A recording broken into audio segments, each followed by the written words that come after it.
కాకాని గోవర్ధన్ రెడ్డి మాట్లాడుతున్నారు. లైవ్ చూద్దాం. రాజశేఖర రెడ్డి గారి యుగం చూసిన తర్వాత ప్రాజెక్టులకు సంబంధించి మాట్లాడుకోవాలి అంటే రాజశేఖర రెడ్డి గారికి ముందు, రాజశేఖర రెడ్డి గారి శకం, రాజశేఖర రెడ్డి గారి తరువాత అని మాట్లాడుకోవాల్సినటువంటి పరిస్థితి.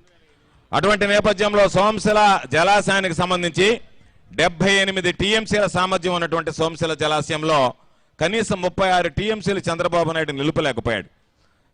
రాజశేఖర రెడ్డి గారు ముఖ్యమంత్రి అయిన వెంటనే దానికి సంబంధించినటువంటి పునరావాస ప్యాకేజీ క్లియర్ చేసి 78 టీఎంసీల సామర్థ్యం ఉన్నటువంటి సోమశిల జలాశయంలో మొట్టమొదటిగా 73 టీఎంసీలను నిలువ ఉంచినటువంటి ఘనత స్వర్గీయ రాజశేఖర రెడ్డి గారిది అని చెప్పి ఈ సందర్భంగా గుర్తు చేస్తున్నాను.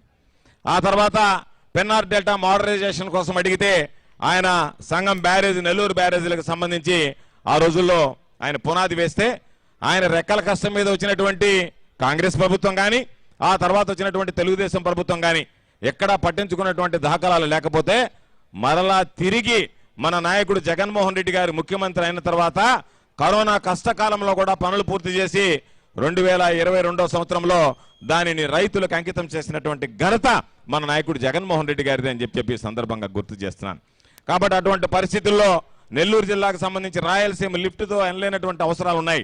కారణం ఏమిటి అంటే సాధారణంగా నీరు తక్కువ ఉంటుంది. ఇప్పుడు మరీ చంద్రబాబు నాయుడు ఉంటే మనందరికీ తెలిసినటువంటి విషయం, చంద్రబాబు నాయుడు ఏ రోజు పాదం పెట్టినా ఈ రాష్ట్రంలో రైతులకు అరిష్టమే. అతివృష్టి అనావృష్టి తప్ప రైతు అనేటువంటి వాడు ఏ రోజు కూడా సంతోషంగా ఉండేటువంటి పరిస్థితి కనిపించదు. అటువంటి నేపథ్యంలో ఈ రోజు తక్కువ నీళ్లుంటే పంటల రైతులు ఎన్ని చెప్పినా సరే వర్షాలు పడతాయి, నీళ్లు వస్తాయి, చూద్దామని చెప్పి పంటలు వేసుకుంటారు. ఆ పంటలు వేసుకున్నటువంటి నేపథ్యంలో ఈరోజు చివరి ఆయకట్టుకు పాపం ఏదైనా 3-4 తడులకు నీళ్లు లేక పంటలను వదిలేయాల్సినటువంటి దుస్థితి ఏర్పడుతుంది. 2 విధాల పంటకు పెట్టినటువంటి ఖర్చు రాక నష్టపోయేటువంటి పరిస్థితి ఉంటుంది. అందుకనే జగన్మోహన్ రెడ్డి గారు చెప్పినట్టుగా రాయలసీమ లిఫ్ట్ ఇరిగేషన్ నుంచి మన అవసరాలకు మనం నీరు తరలించుకుని రాగలిగితే రైతులకి ఇన్సూరెన్స్ లాగా ఉపయోగపడేటువంటి పరిస్థితి ఉంటుంది అనేటువంటి దాన్ని ఈరోజు నెల్లూరు జిల్లా రైతాంగం గమనించారు కాబట్టి, దాని మీద దృష్టి పెట్టారు కాబట్టి ఈరోజు నెల్లూరు జిల్లా రైతాంగంలో కూడా చైతన్యం ప్రారంభమైంది. ఎక్కడైనా సరే ఒక విషయం మీద నిరసన ప్రారంభమైంది, ప్రజల్లో చైతన్యం ప్రారంభమైందంటే చంద్రబాబు నాయుడుకు వణుకు పుడుతుంది. వెంటనే చంద్రబాబు నాయుడు, నేను నాతో పాటు ఉన్నటువంటి మా ఎమ్మెల్సీ చంద్రశేఖర్ రెడ్డి, విజయ్ కుమార్ రెడ్డి గారు, రామ్ కుమార్ రెడ్డి గారు, సంజయ్ గారు అందరం కలిసి సోమశిల జలాశయానికి వెళ్తాము అంటే మేము చూసి, అయ్యా రేపు రాయలసీమ లిఫ్ట్ ఇరిగేషన్ ఆగిపోతే దీని గతి ఏంది అని చెప్పి మాట్లాడతామనంటే మమ్మల్ని ఇళ్ల దగ్గర అరెస్ట్ చేశారు. మరలా కండలేరు దగ్గరికి పోతే 4 గంటలు కూర్చోబెట్టి వర్షం వస్తే లేచిపోతారని అని చెప్పి నవ్వుకున్నారు. వర్షం వచ్చినా సరే రైతు అనేటువంటి వాడు లేకుండా కూర్చుంటే వెంటనే మమ్మల్ని అరెస్ట్ చేసుకెళ్లి మా మీద కేసులు పెట్టారు. కాబట్టి కేసులకి ఇప్పటికే జైలుకు పోయి వచ్చినటువంటి వాళ్ళం మహా అంటే ఇంకోసారి జైలుకి పోతాం తప్ప కేసులకి అరెస్టులకి భయపడేటువంటి పరిస్థితి ఉండదు అనేటువంటి విషయాన్ని ఈ సందర్భంగా తెలియజేస్తున్నాం.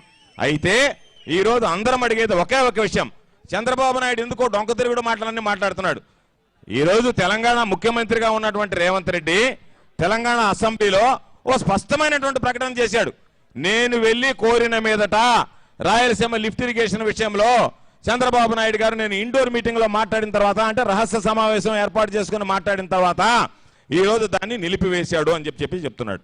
చంద్రబాబు నాయుడు సమాధానం చెప్పాల్సింది, నువ్వు రేవంత్ రెడ్డి మీరిద్దరు కలిసి మాట్లాడుకొని నీ స్వార్థ ప్రయోజనాల కోసం ఈ రాష్ట్ర రైతుల ప్రయోజనాలు తాకట్టు పెట్టినటువంటి మాట వాస్తవమా కాదా అంటే దానిని పక్కన పెట్టి 20 టీఎంసీలతో ఏమవుతుందని చెప్పి రైతుల్ని అవమానపరిచేటువంటి విధంగా మాట్లాడుతున్నాడు. కాబట్టి ఇది ఆరంభం. మరలా చెప్తున్నాం, ఈ రోజు ఈ 19 నెలల చంద్రబాబు పాలనలో ఏ విధంగా ప్రజలు విసిగి వేసారిపోయారో మనం గమనించాం.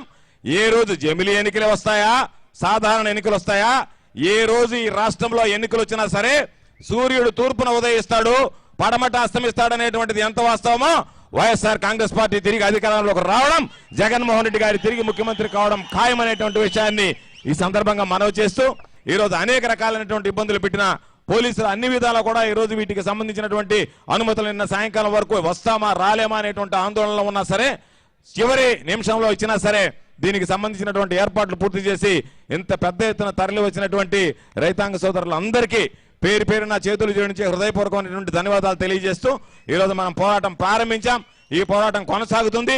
రేపు మరలా మన ముఖ్యమంత్రిగా జగన్మోహన్ రెడ్డి గారు వచ్చిన వెంటనే ఈరోజు రైతు బాగుంటేనే రాష్ట్రం బాగుంటుంది అని చెప్పి కేవలం మాటలతో కాకుండా ఆచరించి చూపించినటువంటి వ్యక్తి మన నాయకుడు జగన్మోహన్ రెడ్డి గారు అని చెప్పి ఈ సందర్భంగా మీ అందరికీ మనవి చేస్తూ అందరం పోరాడి ఈ ప్రభుత్వం మీద ఒత్తిడి పెంచి చంద్రబాబు నాయుడు మెడలు ఉంచి మరలా తిరిగి ఈరోజు ఈ రద్దయినటువంటి ఈ ఎత్తిపోతల పథకాన్ని, రాయలసీమ ఎత్తిపోతల పథకాన్ని, రాయలసీమతో పాటు నెల్లూరు, ప్రకాశం జిల్లాలకు వరప్రదాయమైనటువంటి ఈ పథకాన్ని తిరిగి ప్రారంభించేంత వరకు పోరాటం కొనసాగుతుందని చెప్పి మీ అందరికీ సందర్భంగా తెలియజేస్తూ పెద్ద ఎత్తున తరలిచ్చినటువంటి మీ అందరికీ మరొకసారి పేరు పేరున చేతులు జోడించి హృదయపూర్వకమైనటువంటి ధన్యవాదాలు తెలియజేసుకుంటూ సెలవు తీసుకుంటున్నాం.